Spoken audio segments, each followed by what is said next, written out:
Welcome to Raising Eight, the podcast that proves a full house is more than just a TV show. Meet the dad who's raised 8 kids and 2 grandkids under one roof and has the scars and dad jokes to show for it. Grab a cup of coffee, pull up a chair, and let's talk family, big family. These kids do need more attention, or they need attention in a different way, some ways that you might not understand, and they need different qualities of attention based on who they are. Yeah. But they also need consequences. They also need to know, if I do this, this happens. If this does, this doesn't happen. And I don't need to punish them to do that. I just need to do it. You didn't eat dinner, you don't get dessert. You're yelling in the car, I pull over the car. And we're going to be at the park 20 minutes less because I had to pull over the car. I'm not punishing you. I'm not yelling at you. And kids do need limits. If they're pushing the boundaries and they're poking and they're provoking because they have too much frustration inside, they need someone to say, hey, no, we don't do that. I love you, but we don't do that. They need somebody firm and clear, but also who has, like I said before, empathy and compassion for their experience.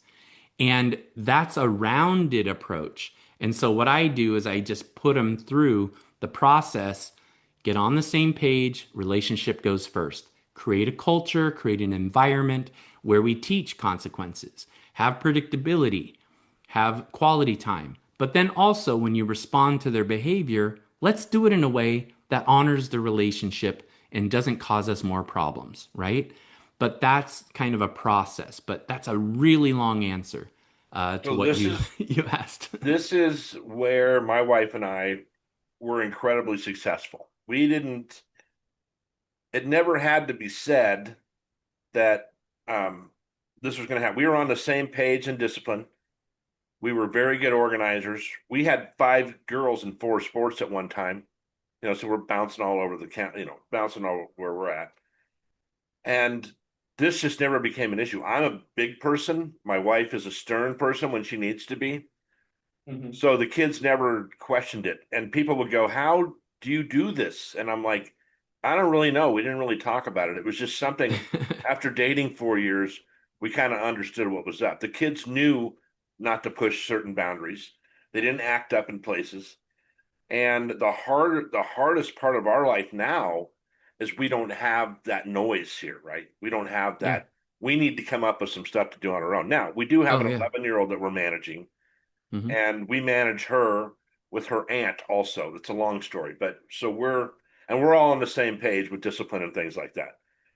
And she's only 11. She goes to a private school, so we don't have as much outside bullshit going on, right? And Yeah. as we did with the other kids. But we did a really good job, and I appreciate that whole answer, because I'm thinking, you know what, that was something we really were good at. We were all in the same. We didn't have relationship issues because of that, and we embraced that, and we let the kids know, listen, we're in charge. This is our life, and you're part of it, kind of thing. Well, Now, part of it is that you had, I don't mean to interrupt, Ed, but part of it is what you said before. You had experience, you'd lived some life, you had done 100%. trial and error, you had made mistakes, you learned. I've had a couple, I'm 55 years old right now, and I'm getting married 5 months from when we're Yeah. talking here. It's not my first rodeo, but I found the right person and I have the right relationship and everything works now. And part of that is because I had ones that weren't as right or weren't right at the time or weren't a perfect match for me or whatever. But I learned. And that's what it sounds like to me is that you guys had some lived experience. And we had more issues with the kids once they got cut from the corral, right? Once they turned 18 and now we're adults. Well, God damn, I'd love for you just to turn 18 and become an adult, but turning 18 is just the day after you were 17. That's all it is. It doesn't have Right. anything to do with your The emotional develop I'm ability. sorry to interrupt again, but the developmental experts are saying adolescence, which didn't even exist a couple hundred years ago, there Yeah. wasn't a thing. You were 13, you're a man, you're a woman. Then it became like 13 to 18 we thought of as adolescence. Now developmental experts are saying it's like 11 to like 25. I agree with Now, that. your 25-year-old's not as dependent on you, obviously, as your 8-year-old or whatever. But if your kids are still kind of depending on you to survive emotionally, financially, whatever, they're not quite done with the bridge into adulthood yet. And this is You where know? this is a horrible answer to my kids. Look, when I was 16, right? Right. Well, when I was 16, Irrelevant. everything was different, right? It Yeah. was just different. And our parents just expected. Now, I was the youngest of four. My brother was 7.5 years older than me. So I really didn't even know what trouble he was getting into. I was too young, right? Then I had two sisters in between. And I used to watch my brothers and sisters and go, oh, I ain't doing that shit. They got yelled at for that. I'm not going down that road. And my parents' economic situation changed a lot when I was younger. All the kids think I'm just a spoiled brat because it wasn't my fault. I just happened to be there when things started getting better. And I was able to take advantage of it. And I was a better communicator probably than most of them, just in general. I could talk to anybody and in front of people. But I know when I'm looking back, I had one instance where one of the daughters came downstairs and she wasn't dressed appropriately for school. We had dress codes back then when the kids were in high school. And I said, get your ass back up, up there and change your clothes. And it really ruined her day. And I could have handled that 100 times differently. I could have said, you know what, you're just too pretty. I could have gone that route, which wouldn't have ruined her day. It probably would have made it. And those are those things I look back on, and I tell the kids these stories. And this is what this whole podcast is about: is listen, I screwed up more than I did good, right? I mean, a lot of times when I look back, I could have handled 100 things differently. And but I had that, my baby boomer mentality was, you just yell at those kids right away, which sometimes you got to do. Sometimes you need to you need to elevate your emotions a little bit so they get the point. Hmm. But not all the time. And I see. So now I go to pick up my granddaughter at school. All the parents are my kids' age.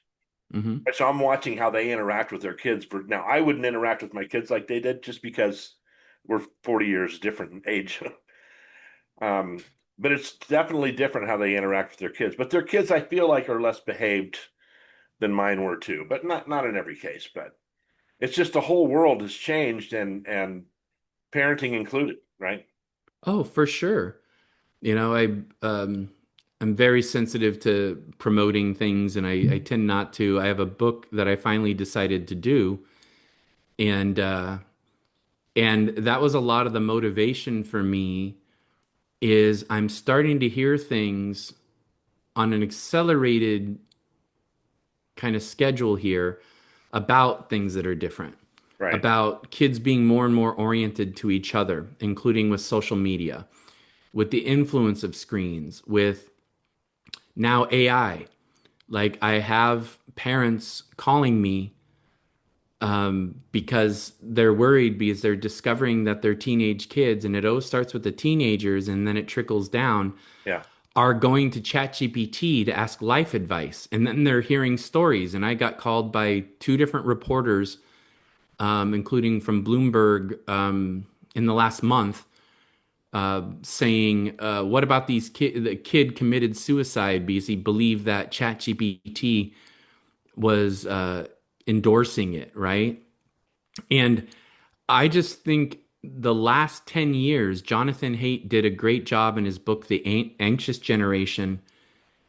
I've always tried to be like low key, not up on a soapbox about things because I just find that it just doesn't help. And I really like to come from a non judgmental place.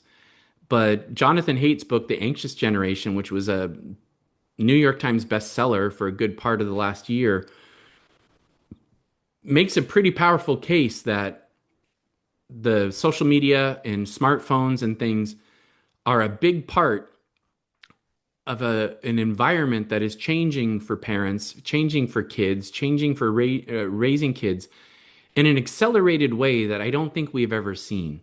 No, I I've never believed this thing where it's like, oh, it used to be so great or it used to be so hard because it's just that's too cut and dry. It's too simple, right? You can tell me why things were harder than they are now. We're relatively blessed here, Ed, that crime and disease and disease and wanton violence and crime, like, are not what they were for most of human history, Right. right? But it used to be that when a new technology came on board, you'd have like years or decades to adjust to it as a society.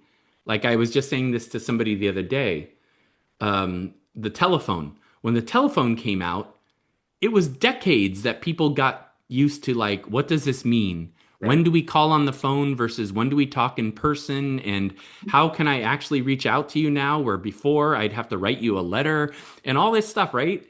And now every single day a new technology comes out that is absolutely changing the world, literally. Like I made a presentation the other day, Ed, in 5 minutes because I typed in something and AI created a whole I know. presentation. And I You use know? it. I use it a lot. I talk to the kids about this because I have two kids that are in IT and they hate Chat GPT. They hate any AI stuff because it's wrong a lot of times, right? Oh yeah, it Now, I was talking hallucinates. to Yeah. I have this wonderful time with my granddaughter going back and forth to school, right? Every other week, I'm with her in the car for maybe an hour, right? 20 minutes each way, maybe. And she's like, well, why is it so different than when you were a kid? I said, well, think of it this way. I got my first car phone in 1992. I was in business and I got a car phone in my car. I remember when my dad got one. Yeah. Yeah. And I said, and we didn't, the only computer I had was MS-DOS. And I had to explain to her what that was. I said, and now on the way home, I could call a guy in China and I can talk to him live on my phone while I'm driving you. And you can talk to the guy in China too. We couldn't do that, obviously. So we've been through this technological transformation that's just, especially from baby boomers to or Gen X to now. And I think, and I've said this on my podcast, and I can't reiterate this enough to people, you need to talk to your kids. I don't care what it's about. You need to have conversations with them when they're looking at you without their phone, right? And because they're not getting that interaction. My parents didn't talk to us a lot when we were kids, by the way. It was the street lights off, when the street lights go on, get your ass home. So we weren't sitting with them, having these leave it to Beaver conversations. But I think those conversations are important. I had a good conversation with my grandson yesterday about stuff. And I said, the only problem you need to understand, grandson, is that you don't, all this information you're telling me, you don't know if it's true or not. That's the problem. See, when we were kids, we didn't have the information, so we didn't have to decide whether it was true or not. Now you're getting stuff where they can create an AI, the president, someone can create the president doing a speech that we're going to war tomorrow, and it's not even Right. true, and they can do it in 5 minutes, like you said. Right. So Well, the go ahead. things I didn't mean to cut you off, Ed. No, go right ahead. You're fine. The things I tell, because it can be overwhelming, right? You and I can just be talking about this. We could talk for 2 hours about exactly what we are now, Yep. about how things are changing and deep fakes and all this. This is what gives me hope, and this is what I focus on.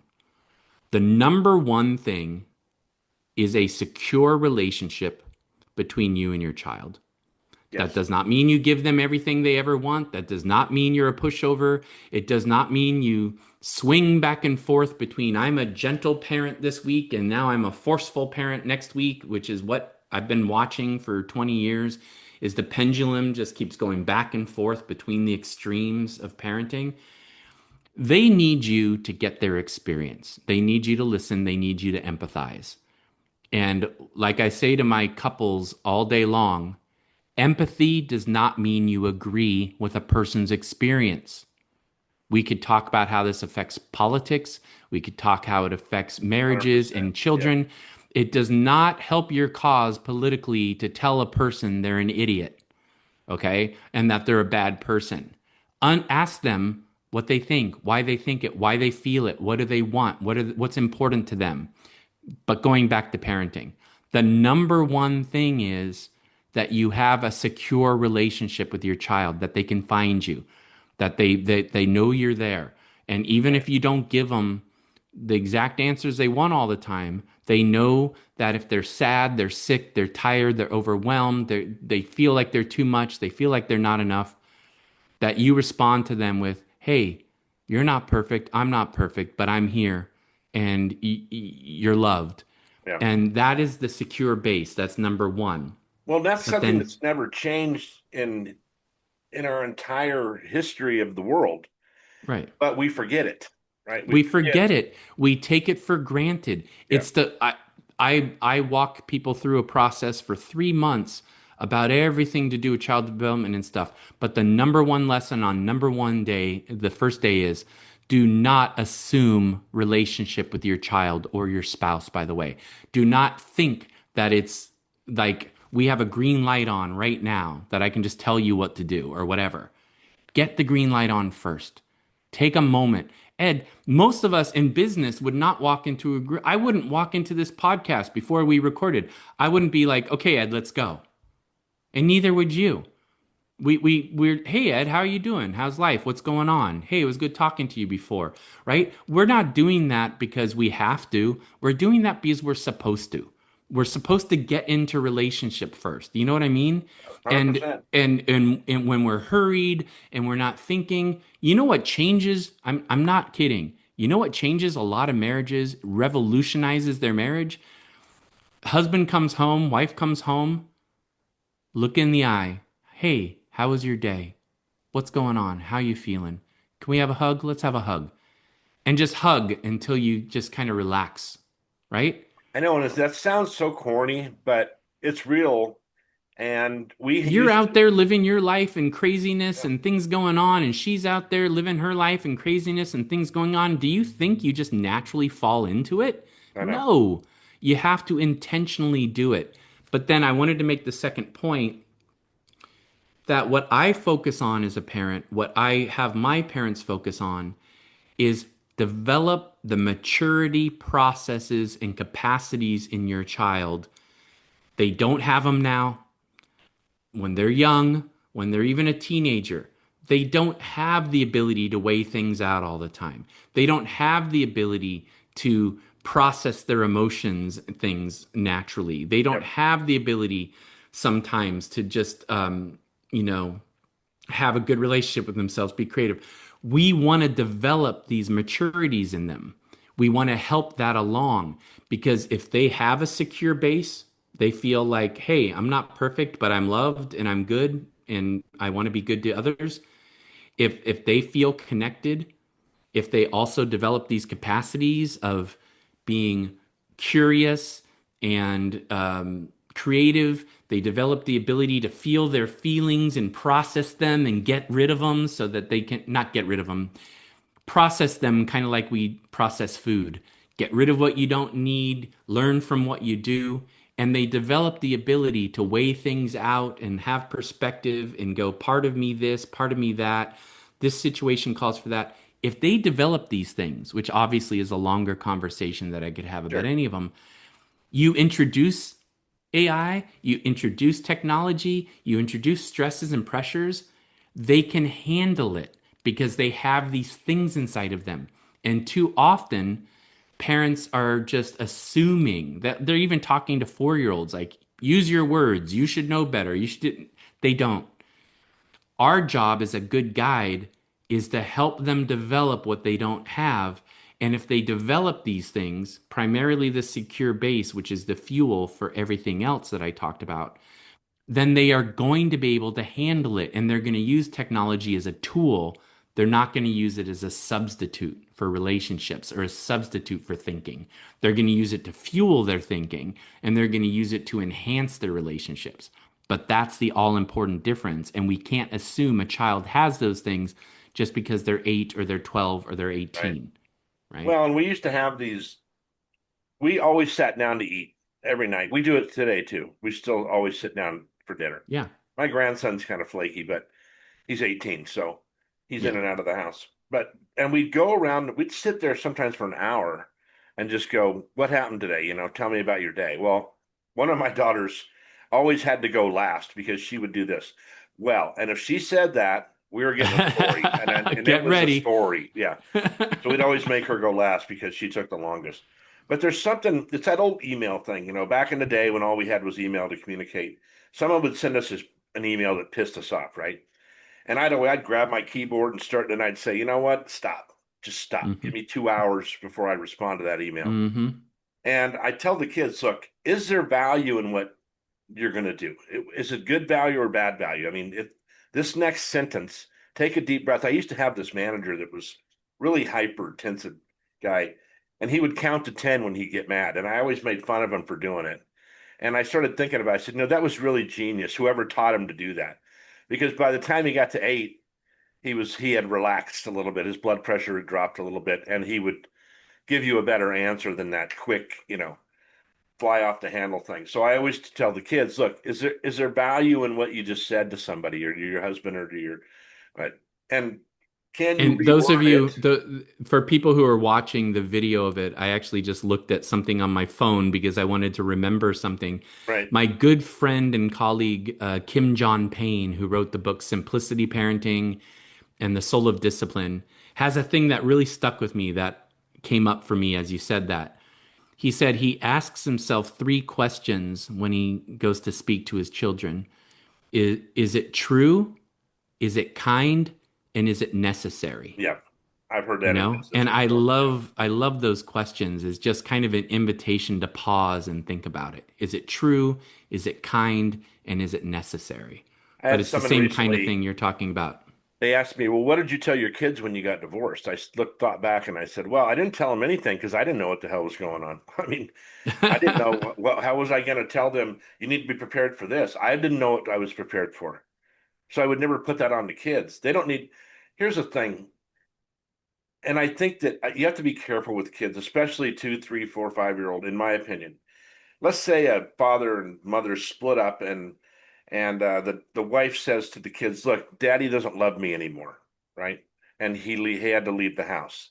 And those kids are thinking, wait a second, love is temporary?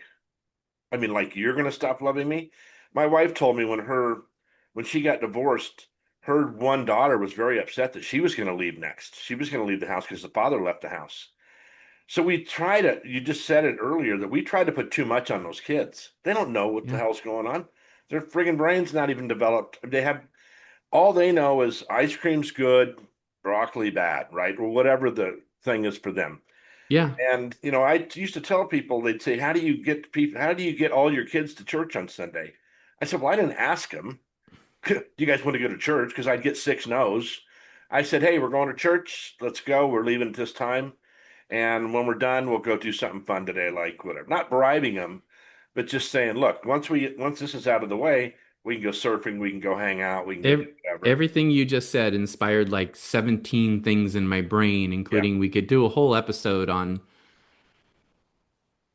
I got communicating with news for you. We may children. need to do another episode, dude, Yeah, yeah, because yeah. That's we're that's good running with up me, Ed. against the clock right now. And But yeah, yeah, but the like it's so important that we don't put our children in the parental position because after divorce, one of the main things, and honestly, Ed, I'm concerned about this as a epidemic right now.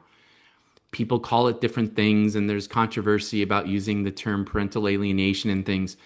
There is definitely an estrangement situation yeah. that, hey, I'm not saying it's not possible that a parent was really bad to a kid and that causes problem. Obviously, that's true. But I'm also certain, based on my own experience, what I've seen, and what I'm hearing from a lot of kids who have been through it as adults now, that they are being estranged from their one of their parents because of the influence of the other parent who's feeling hurt. Oh, And this is a big deal. But that's another episode sometime. The main thing that I got from what you said about going to church is Dr. Neufeld would always talk about this mother goose energy. I often say Papa Bear, Mama Bear, like I did before. But what does a mother goose do when she wants to get the goslings to go somewhere? She doesn't get behind them and yell at them. She doesn't get behind them and go, "Hey guys, it would really be great if maybe you would like we would go over here," right? The mother goose just goes. She just goes. She's like, "Okay, we're going this way." And she does it with confidence and she does it with dignity. And what do the goslings do? follow They along. look around for a minute and then they go, "Oh shit, we're going." Sorry, don't curse all the time on these. And Oh, you can and curse as much. As I know. I've been a good I boy do with my today. clients all the time. But they just go. And sometimes a parent will hear that and they'll go, well, Todd, that's a little simple. Well, maybe, but also no, it's true. If you find that energy, which I call it attachment first, alpha led parenting. Like alpha does not mean you're a dictator. Alpha does not mean you're a jerk. Alpha is not the corporate guy who like kicks ass and takes name. Alpha is being a good leader, and it's finding that energy in you that you're not perfect and you're gonna make mistakes, but I'm gonna take the lead because my child's job is not to be in charge. And I'm not even talking about like, you're a kid, shut up. I'm saying their job is to be a kid. Their job is to learn and to explore and to play and to rest and to know that we're at the wheel Yep. and we're good. We got it. I'm not perfect, but I'll get us there. I'm not perfect. I might take some wrong turns, but I'm going to get us there. And your job is to be a kid and play and learn and explore and grow. That's this mother goose, papa bear, mother bear energy. And everything I do is like trying to get parents to embrace that and to be that Yeah. and not be the gentle extreme or the F around and find out extreme, but to be this like calm, connected parent who's leading the way in a powerful way. Yeah, and I have a friend that uses the term servant leadership a lot. And I said, Yeah. I don't like that phrase because as a leader, you're in servitude to whoever's following you, right? So it's that sales manager in me that says, Mr. Sales Guy, how can I help you succeed? What do I have to do to get you to where you want to be? Do you want to make more money? Do you want more time for yourself, your family? Tell me what you want, and then we'll figure out how to get you in a point where you're feeling like you're being successful because I'm here to help you. I'm a servant to you. That's what, I just have a different job title. And I would tell the kids, look, there was times when things would happen. I said, look, that's my job. Let me do my job. Like my oldest daughter was always kind of the one that wanted to take charge of things. And I'd tell her, look, let me do the parenting and you do what you gotta do. You have your fun. Have fun with the kids. You don't need to I'll boss them around. If that's what needs to be done, put me on the hook for that. Well, dude, I Yeah. tell you, I think I might even have to break this up into two episodes just so we don't bore everybody. But I would definitely welcome, and maybe we do a little bit more focused podcast next time that just focuses on four things.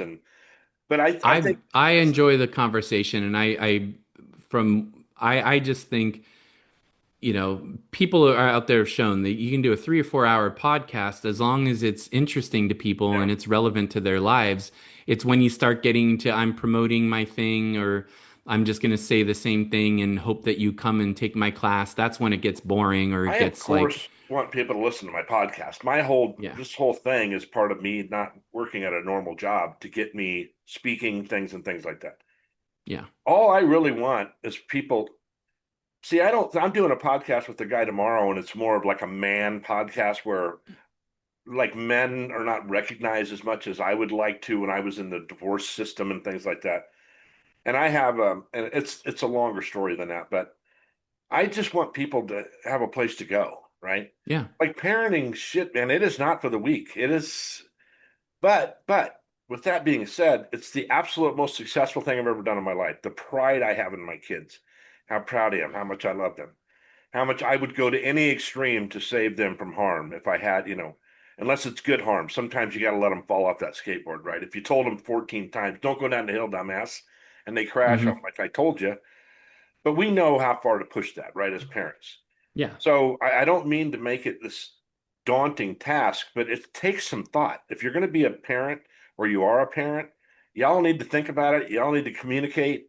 And don't forget the kids part of the group, right? yeah, It's like you go over there in that room and we're going to hash out what's going on. Come on in here. What are we doing? Sometimes you got to ask your kid, what did I do that bothered you so much? Well, you said it this way. And I'm like, well, I have one daughter that says she doesn't really like the way I respond to a lot of things, right? I'm baby boomer, but not that we're pretty thick skinned. And I'm kind of like, well, I can't act like you want me to act all the time, right? You didn't do what I wanted you to do all the time either. And it's okay. That's your personality. This is mine, right? So we have different ways we assimilate information. And I've been assimilating information a lot longer than you. So some of it to me just rolls off my back. Like you think a tragedy I will tell my son sometimes, don't overblow something stupid that happened, right? Let's say the Hmm. kid leaves an ice cream, doesn't rinse out their ice cream. It's okay. Let's get him to try to do that, but it doesn't need to be, God damn it, I tell you every time to Right. do this. Just let's, don't let little things get too big. Because then when the Yeah. big things come, you got no ammo, right? You have Yeah. no ammunition. You have nowhere to go. You started off hot. So, Todd, I really appreciate you. I'll put all your information in a link uh, so we can drive people to your website, hopefully. Great. And I think we should do another podcast, and I'll get with your assistant to do that. And I just really appreciate you being on. And I told my wife today, I said, it's not that I just want your data. So you have data. I've been a parent for a long time, but you have multiple. Oh, you have a lot of data, but I I know, just but have you the have data where I'm multiple getting it. people. Yeah, I'm Yeah, getting it from, you're you getting it from know, a lot of different directions, and I'm getting it only from my life. Now, because of poor relationships, I learned a lot from that. And we all the mothers, everybody gets along now. I wasted so much time with anger back in those days. When I was a judge said to me one time, "Well, you guys are still emotionally attached." I'm like, "I hate her." He says, "I know, but that's an emotion. You're still yeah. attached to her in that way. Oh, yeah. When people Y'all need come to to get me and over they're, this." Yeah, yeah, when people come to me and they're really fighting, I know they care. When they're really checked out or apathetic, that's when I go, no, this is done, yeah. And I you know know? when no guy ever wants to say they got their feelings hurt, but I get my feelings hurt too, right? Oh, Some yeah, of people say course. stuff to me, and I'm like, "Oh, that wasn't very nice," but Guy, again, we got to wrap it up because we could go on forever. But one of the biggest myths is that men don't have emotions. They just show them differently and they organize them differently and they, categorize them. But men are just as driven by emotion as women, in my experience. They yeah. show it differently. And that's kind of And what so, tomorrow's about. That podcast is yeah, to give the guys. First of all, you got to give yourself permission, right? Another podcast, of course, to have some emotions, right? yeah, You got to say it's okay to cry. It's okay to do whatever. I mean, yeah, listen, I've sat there in a corner and cried for 5 minutes, and then I'm over it, and I just go get up and get on. yep. But anyway, all right. So thanks again, Todd. This is the Ed Franklin No Limits podcast, Raising Eight podcast, episode 6 and 6.5. I think I'll have to split this up. But you can always reach me at edfranklin.nolimits@gmail.com. I'll have Todd's information in the links when I post this, and of course he's going to get it to post on his own. Again, dude, I like you're much more calm than me. I think you over the years you've learned to be a little bit. I'm a little bit high strung, as you can probably tell. Oh, you can get me going, Ed. But okay, well maybe next time we'll get y'all wound up. But Yeah, yeah, anyway, yeah. Poke the all right. bear.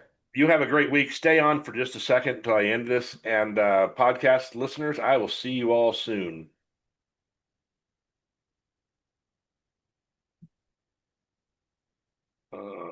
Recording stopped, right?